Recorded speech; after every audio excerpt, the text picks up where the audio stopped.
Kitu kingine ambacho nakiona kwa Young Africans ni taarifa ya urejeo wa Aziz Ki. Azizi? Shem. Azizi. Shem wa Taifa anarudi mjini tena. Unajua Azizi hapa Tanzania ni kama ndoana na chambo yake. Hapa ana chambo yake. Unajua hapa kaondoka na dada yetu. Hapa ana chambo hapa. Azizi? Azizi hapa ana chambo. Shem huyu. Unajua Yanga ya Azizi na Okero ni kuguzia mgonjwa wa mochwali. Anazikiwa hapo. Okay. Kwa sababu kwa timu ya Yanga Africans, Yanga ya Aziz na Okero, kwa nini kuguzia mgonjwa wa mochwali Ambokile? Ni kwa sababu hii moja.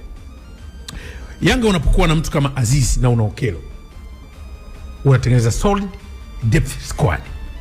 Kikosi kizuri chenye wachezaji wenye uwiano kwa kila nafasi. Lakini pia unaweza ukawa na tactical endurance. Kwa mfano, unajua utofauti wa Aziz na Okero, nimesema Aziz huyu ni nahodha wa jahazi maeneo mengi, wakati mwingine anafungua demani, wakati mwingine anawacha mashine. Aziz. Okero huyu rubani wa ndege. Unajua akili ya rubani ni maarifa tu, hesabu zimetawala.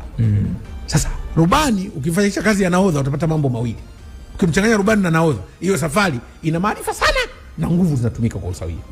Aziz ana kweli technical ability na physical ability nzuri.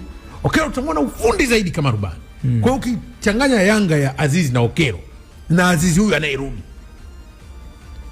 Aziz anarudi. Aziz anarudi. Sitaki kesi kwa makipa utaonekana mpeche.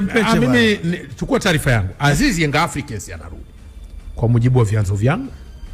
Bwana, huyu Aziz Shem, Aziz ana asilimia 85 kurudi Yanga Africans. Aziz Ki?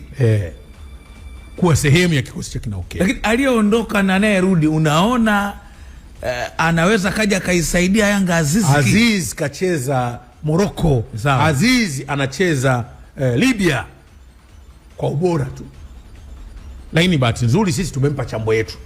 Yeye ana ndoano, sisi tumempa chambo yetu. Kwa wakati mwingine anaweza karudi hapa kwa sababu ya mazingira hapa na ubora tu ambao alizoea kuishi hapa. Unajua aliishi vizuri sana hapa. Huko bado ana pesa nzuri tu, ambao akija Yanga Africans tayari anaongeza kitu kwenye timu. Lakini nikiona Kotama na mtazama na sajili zao zingine hizi ambazo zinajua wao katika nafasi, kuna maneno waliwahi kufikiria nyuma, ndio nadhani ndio maeneo wameona. Yanga Africans wanaita kiungo mkabaji, wanaita winga kushoto na kulia, wana Kotiama, wana Aziz. Nao wengine siwezi kuimplicate sasa hivi mapema. Okay. Lakini moja kitu ambacho nimekiona kutoka kwao ni kwamba yani tunaweza kusema Zulia. Zulia